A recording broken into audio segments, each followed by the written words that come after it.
Hola. Hola. We're here for the delayed debrief from Hey, sorry about that, guys. the shocking, crazy, nutty episode, wow. mind fuck of episode 718. I was just thinking, as the computer booted up, we're being asked a question here. Do we trust the writers and what's been going on? Or do we rant and rave and just say to heck with all of this because it sucks? I'm inclined, and we were gonna say a bunch of stuff about other stuff first, but I just want to get this off my chest. Sure. I'm inclined to trust the writers because up until now we've seen a very carefully constructed season, and we've seen pretty much every thread that I can think of come to a thoughtful conclusion or have an evolution that makes sense. And some more successfully than others. Like, some were weaker, some were stronger, but I agree. But everything was addressed, and everything was quite purposeful up until now.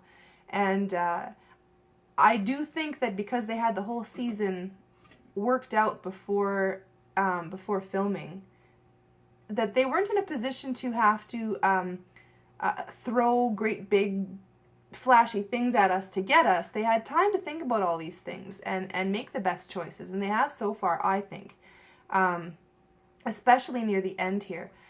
So I guess we'll talk about that a little bit later. I just wanted to say that that's where my position is right now. I would rather suspend Reserve judgment. That's what I've been saying. Yeah. That's my fucking catchphrase for the week. Reserve judgment. Withhold judgment. Yeah. I found myself while I was watching wanting to suspend my disbelief, because... Keep talking, I just want to turn off that backlight. Alright, sure. I just found myself wanting to not notice... Oh, yeah. This one's the one I want. She's crazy. I just found myself wanting to not see that certain detail circled in red and pointed to, thinking that perhaps it was just a mistake of acting or filmmaking or whatever, and not look at it. But if we look at it, what are the ramifications? If we really notice it, and if the editors and actors wanted us to notice it. Yeah, that's I guess. Okay, well, we'll talk about Nostril Gate in a bit. Yeah. A couple things. Kat has a chair tonight. Which is really exciting. Did you all know I was kneeling on a cushion this whole time? Yeah, I think they did. Because I actually got a couple comments saying, like, what, you can't give Kat a chair? No, but Kat's a lot taller than me. Like, yeah, I'm like 5'11". Yeah, and I'm only 5'3", so... You have Kat's boobs and cash. So we actually tried, like, during our very first debrief, we were both sitting in chairs. And then we found that we had to move so far away from the camera to get both of us in the frame. You couldn't hear us. That you couldn't hear us. Yeah. So then our next plan was, Kat would kneel and I would sit, and because of the difference in height, it pretty much almost worked out. But we realized, like, after a while that her knees get really sore. And it's a great time, though, because generally at like 25 minutes and about 37 seconds, I can feel my knees start to kill, and I'm like, oh, we're wrapping up now. Yeah, Great. Time to wrap up. But anyway, so that's one thing. Kat has a chair. Woo! Yeah.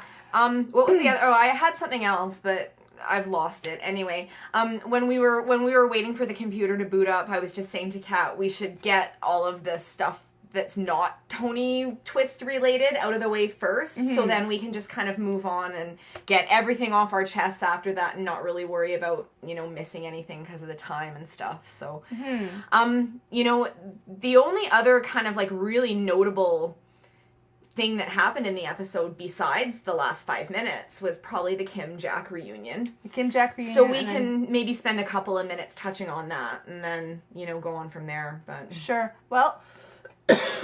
Excuse me. Very emotional reunion and quite satisfying, especially after the contention we saw in the past seasons with those two in it. I was really happy to see that kind of there was a genuine relaxed, plain love that was there, that wasn't littered with drama or spite or any of that stuff, and it was just the one thing I was incredibly impressed with was just how mature the Kim character seems now. Like, for everything from the way she looks, her demeanor, her attitude towards Jack. It's obvious she's done a lot of growing up, kind of in the last couple of years and since she's seen her dad. And I mean, obviously the way they left things the last time they saw each other was quite harsh and very painful, I'm sure, for both of them. Mm-hmm. And, you know, I like the idea that Kim's been looking for Jack and trying to find him and reconcile with him all of this time, Mm-hmm. you know, and that while she's still in LA, she made the trip out to Washington when she found out about the Senate hearing and all of that stuff. And, you know, she's been trying to track him down all day. Mm-hmm. I thought that was really well done, you know, a lot less kind of contrived than, oh, well, we can do maybe stem cell research, so let's phone your daughter and chopper her in from Los Angeles. Yeah. Right? Yeah, exactly. Yeah. Or, you know, worse, have her already be in Washington and living there just like Chloe and Bill and Pierce and whoever just else. happen to right? be around, yeah. No, Well, the Pierce thing, not so much, because I think Pierce was always in Washington. It was just he happened to be in LA in other seasons because of Palmer, right? And, yeah. And that, but anyway, so, you know, 2 thumbs up from me on Kim's return. Mm-hmm. They didn't devote a whole lot of screen time to it, but I thought it was just enough. You know, they touched on it, they reintroduced the character. And, you know, I would really hope that this season, maybe given how much Kim has grown up and the fact that we haven't seen her in a while, you know, maybe viewers are going to cut her a little bit of slack for once. No doubt. You know? You know, I was thinking that too, you know, when she said that all the mistakes in my lifeline, the first image that popped in my head was cougar. Oh, fuck. And I'm sorry, but it did. And not that that's her mistake at all. But no, that's the writer's mistake. It's the writer's mistake. Yeah, no, but...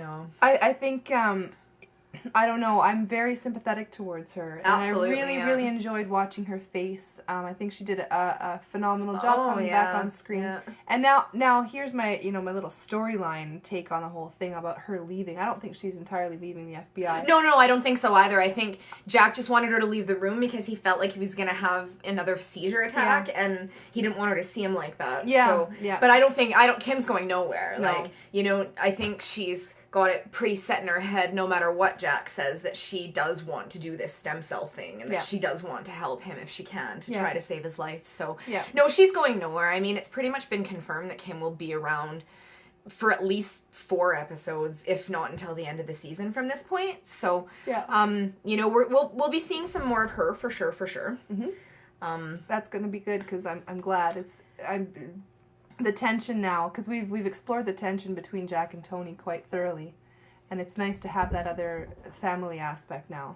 Yeah. That pain is pretty...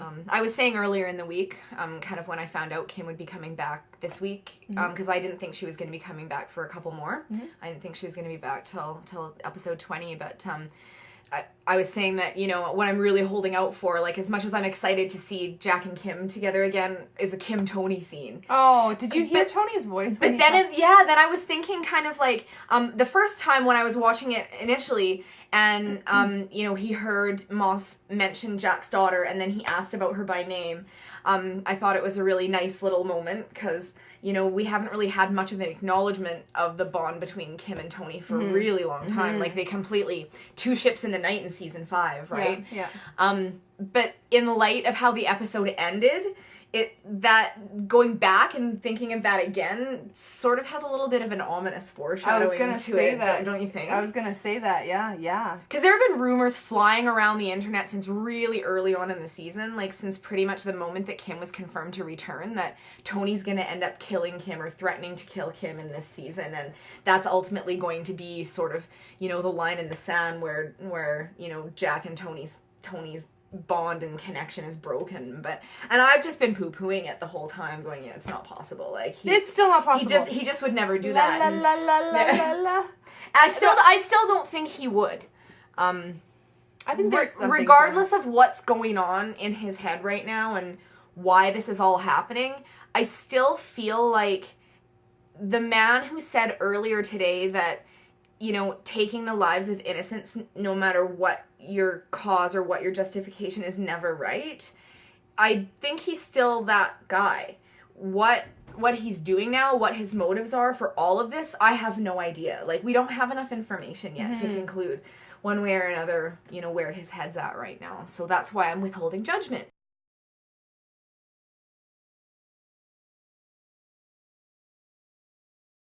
Yeah. Yeah. I don't know. I mean, Moss got seriously shot. There was blood coming out of him. Well, I wasn't sure, Kat, because he was wearing a bulletproof vest. And the guy... Wasn't there like a big bloody patch on his side? I didn't notice any blood on the ground. What I did see was a little bit of blood in his mouth area. Like, it seemed like when he was talking, there was a little bit of blood in his mouth. But I didn't see blood gushing out of him onto the ground. Blood in the mouth is a bad sign. Of course it is. Yeah. So I don't know. I don't really know about kind of like the mechanical logistics of shotguns at close range and bulletproof vests. Like, I mean, I know bulletproof vests can protect you from a lot, but they're not completely 100% infallible. If the shooter is close enough to you, like at close enough range, you know, bullets can penetrate through a bulletproof vest. Or even if the bullet doesn't penetrate the vest, the impact can be bad enough to seriously injure you internally. Yeah. So, yeah.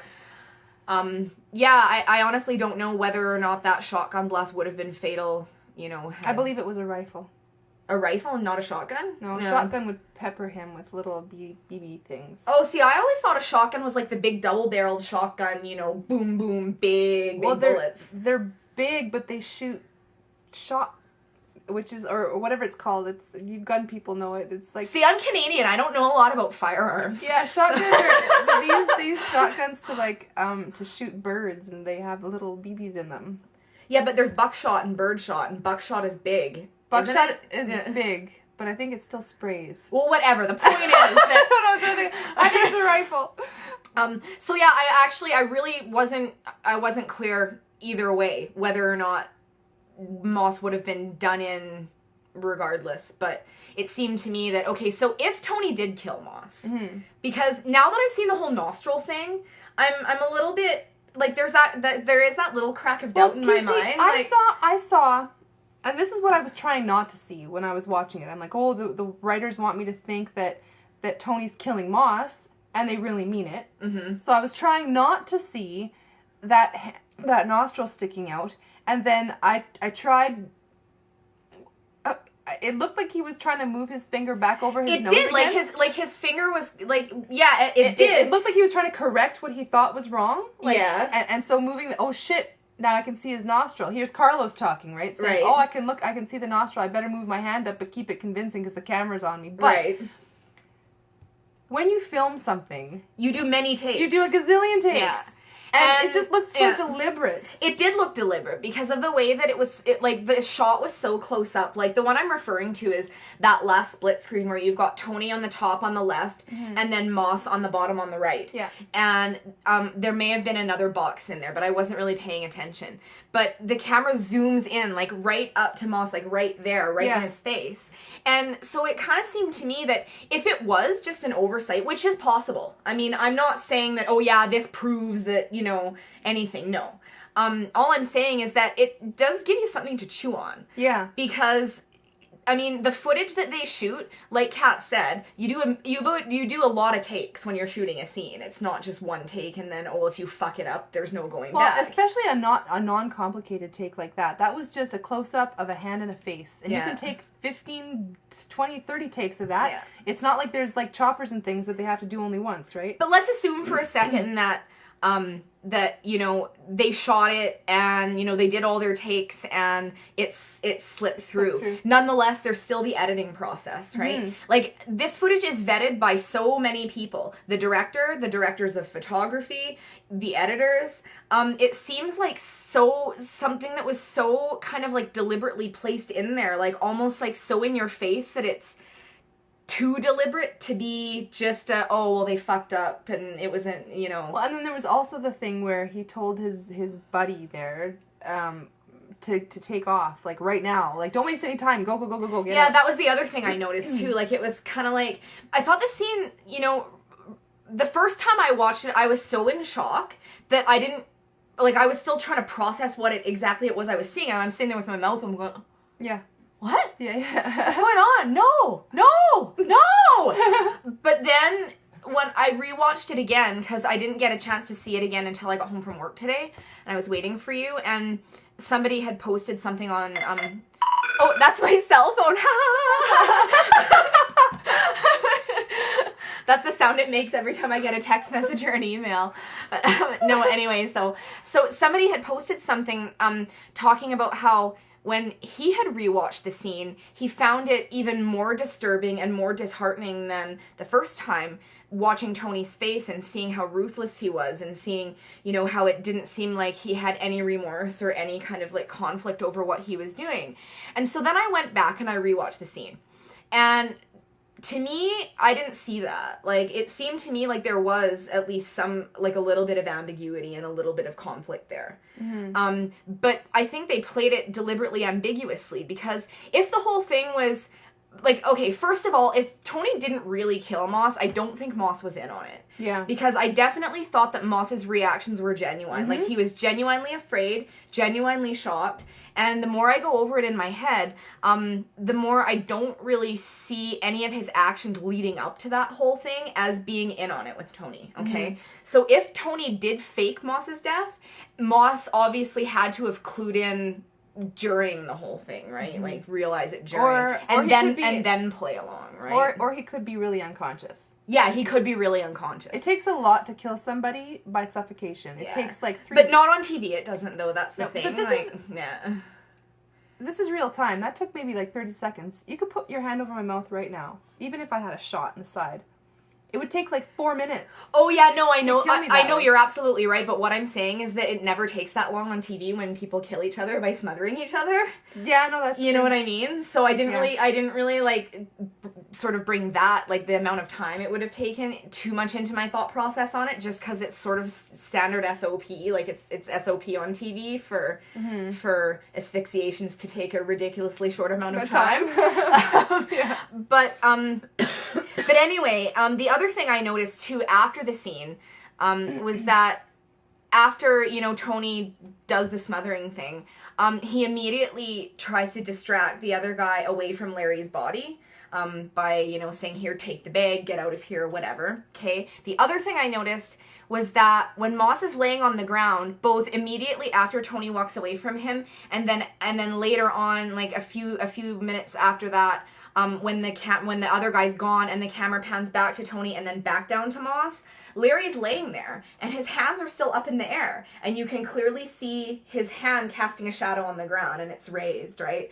And so you would almost kind of think that if Tony did kill Larry, the minute his heart stopped, the minute, you know, he was no longer in control of his corporeal body, that he would have just gone limp, right? Because that's what happens when you shoot somebody a hand, they fall to the ground. Yep. You know? So that was another thing I noticed too. What this all means, no idea. You know, obviously it's in my own self-interest to look for any reason why, you know, things may not be exactly as they appeared to be. Because I really don't want Tony to be a villain. Neither do I. I don't think it would serve much of a purpose, to be perfectly honest, because we've already gone through that shock of him being bad and then it making complete sense when he's undercover and to throw him back into bad again. Well, to be fair, I don't think anybody really thought he was bad to begin with. I think that it might have played more that way if Season 7 had aired, you know, at the beginning of 2008 instead of the beginning of 2009 when it was originally supposed to air, only because of the writer's strike and how everything got postponed. We had a whole year there in between where people are talking about it and people are doing interviews about it and stuff, and I kind of think by that point a lot of the fans had already come to the conclusion that, no, there's no way Tony Almeida can really be evil. There's an angle. Yeah. And so when that angle presented itself, I don't think anybody was really surprised.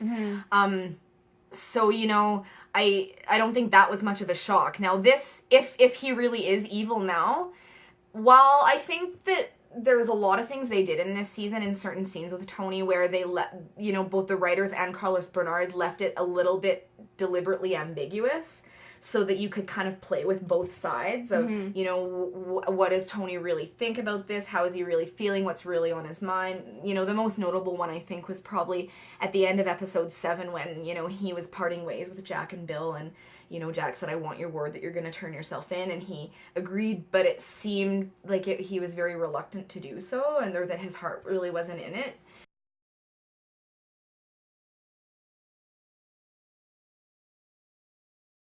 And, you know, that was the biggest one, I think, that kind of was ambiguous, right? And maybe was sort of laying the groundwork for this. But, you know, I honestly do not know where they were going with this. I think, I honestly don't think we can really conclude one way or the other. Which is kind of cool. Yeah. I sort of like that. What his state of mind is, or, you know, whether he's evil or whether he's good. We don't know, because we don't know where he's coming from on this. We have no idea what the end game is. We have no idea how long this has been planned, who he's working with, if he's working with anyone, when, you know what I'm saying? Yeah, there's too many questions for us to draw any, you know, concrete conclusions at this point in time. Yeah. You know, but I was actually really excited to see your reaction and hear your thoughts, because I've been sitting on this now for, you know, almost 24 hours and you've just seen it, so. Yeah. My first feeling was, like that sick in your stomach kind of feeling. And then the more I watched it, I was like, okay, this sucks. Yeah. But when I feel like something sucks, I always wait. Like, I'm not going to jump right into some crazy panic. Because so far I've been enjoying the journey the writers have been taking us on. And I have faith that I'm going to continue to enjoy it. Yeah.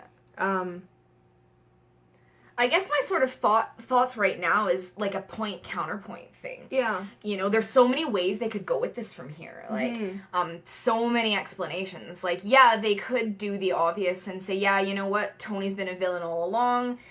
His soul was completely destroyed by Michelle's death and everything that ensued from that. And, you know, he is going to execute his agenda, which I would assume is kind of like, you know, the destruction of the government or whatever, at any cost.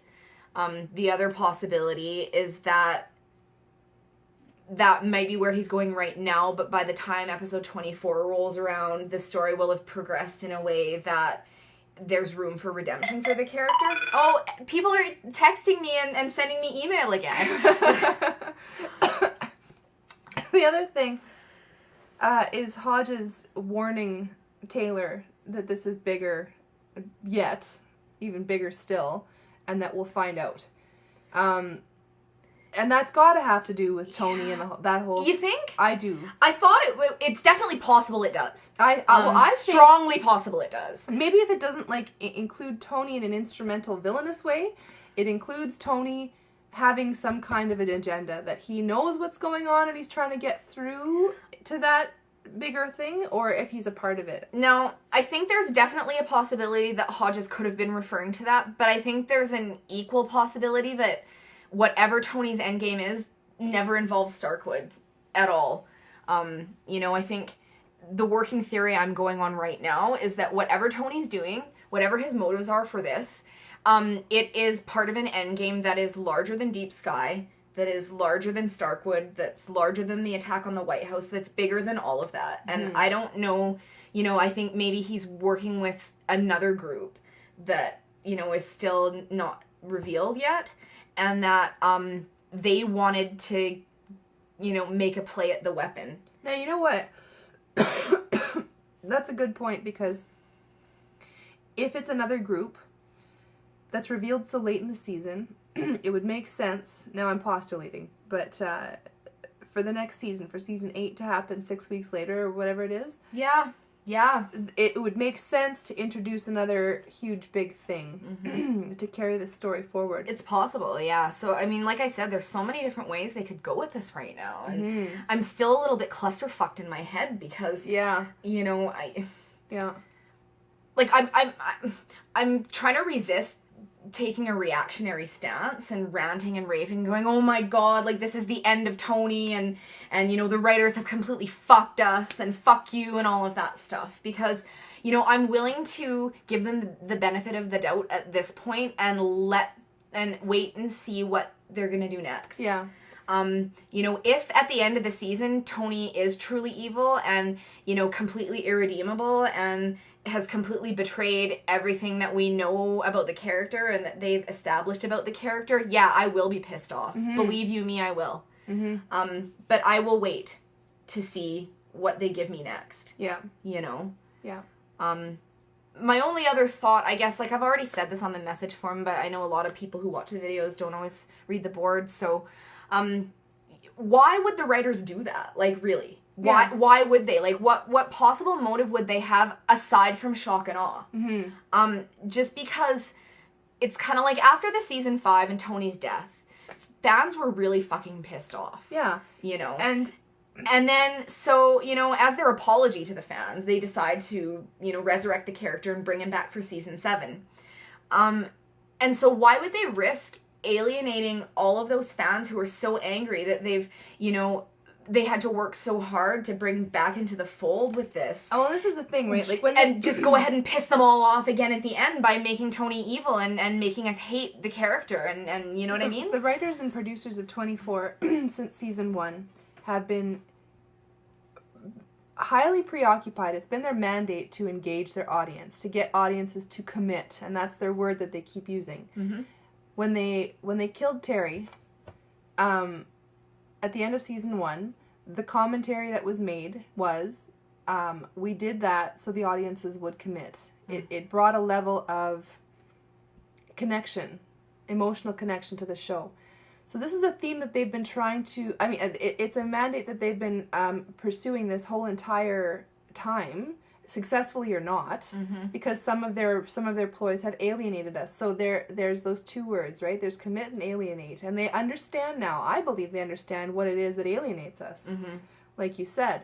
And they're going to try and get us to even further commit more than we have, I think. Just because that they've done a really great job of helping us connect with what's going on screen up to date. And there's a lot of episodes under our belt now. So, well, I think you're taking a very kind view of their intentions. I don't know that I have quite as much trust in them. Like, I want to. I really want to. That's why I'm saying it. Because I want to. That's why. I really want to, but I'm afraid I don't, because once bitten, twice shy, you know? Yeah. And I mean, like, as season 5 unfolded and I was getting more and more frustrated with the fact that, you know, Tony wasn't in it. And then when he finally came back, I'm like, okay, like, I have faith that you guys are going to give me something good now. And then they just completely fucking blew it. Ever since then, yeah, I don't, you know, they did lose my trust, and I feel like this season was their opportunity to regain that lost trust of the fans that, you know, really were upset about it. And if they do this, that trust will be lost forever, you know. And I mean, I know that they're not going to cater the entire show to Tony Almeida fans, but I think that if, you know, fan commitment to that character was strong enough to affect the ratings when Tony wasn't in season 6, and also to prompt them to bring him back, there has to be something to it. I mean, you know? So I don't know. I really don't know what they're doing. I don't know. I think it's worth it to just wait and find out. Don't jump to conclusions or get freaky. Enjoy the debate on one side or the other. Totally. But continue to debate, because it's a fun one. And there is two sides to this, and we don't know the context yet. Yeah. You know, once the context is revealed, then we can make our judgment of whether or not we feel Tony is justified or not justified, whether or not we feel like he's redeemable or not redeemable. But until we have all the facts, we can't say. No. You know? Yeah. So. No, and there was no silent clock or anything. No, that's true. They didn't give Moss a silent clock. I mean, if Moss really did die, whether they would have given him one or not, I don't know, because he's not that much of an established legacy character at this time, and he wasn't hugely well liked by the audience either. You know, I think audiences are only just now starting to warm up to him, and then, you know, possibly they kill him off. But, you know, I was absolutely convinced 100% when the show ended last night that he was dead. But now, you know, after seeing that nostril stuff, I'm not 100% sure anymore. Yeah. And I know I'm not alone. I know there's other people out there who are thinking that, you know, it was a staged death, and that, you know, there's an angle. So I'm not sure. Yeah.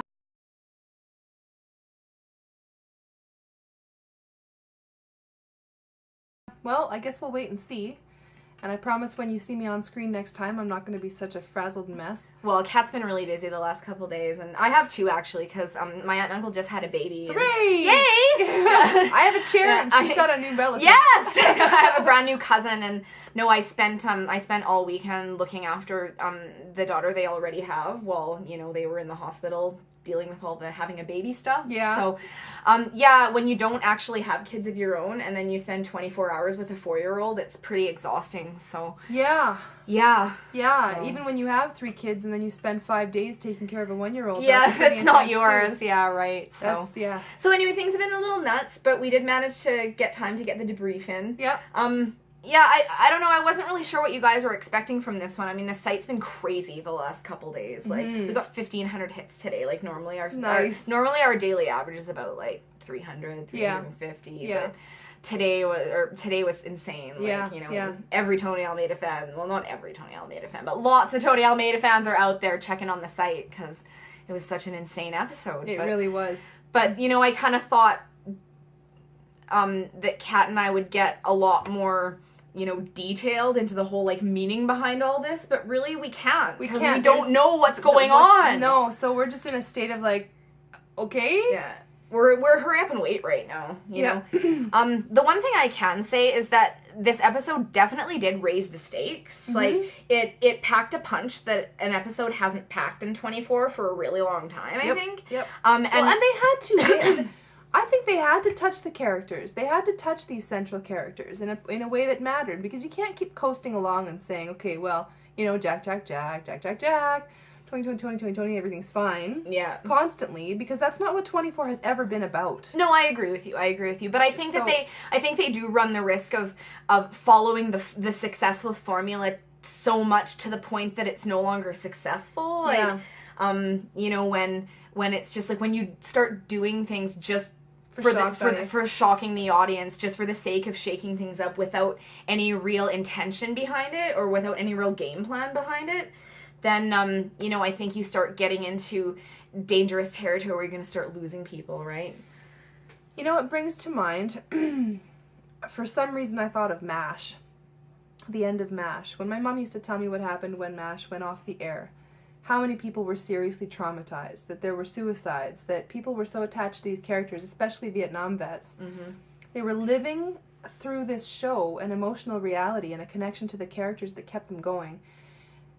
As pathetic as it may seem, TV shows through the decades have done this. They have allowed us to attach quite genuinely to these fictional characters. It's true. And I think...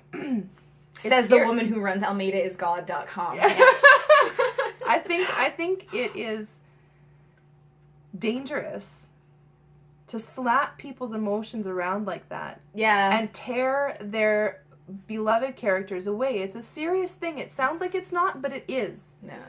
When you're ripping characters away and you keep forcing your audience to shut down and deal with that and deal and get over it. Yeah it's true. Then it gives you an increasing desensitization.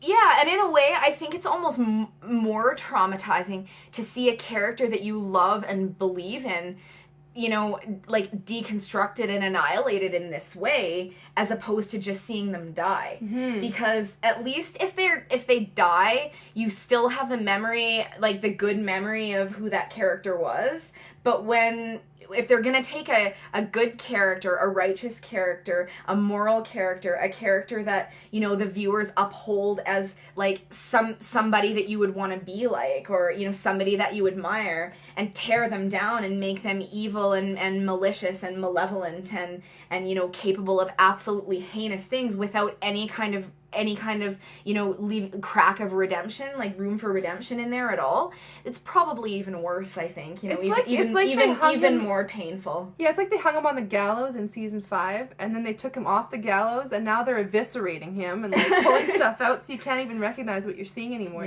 So yes, if this does play out in a really sort of, like, linear, obvious way, where, Tony's the bad guy now, the big fish for the rest of the season. Jack figures out that he is, chases him down, and ultimately kills him because, I said it before and I'll say it again, I don't think that if Tony is truly evil, that he will survive the season. He will die.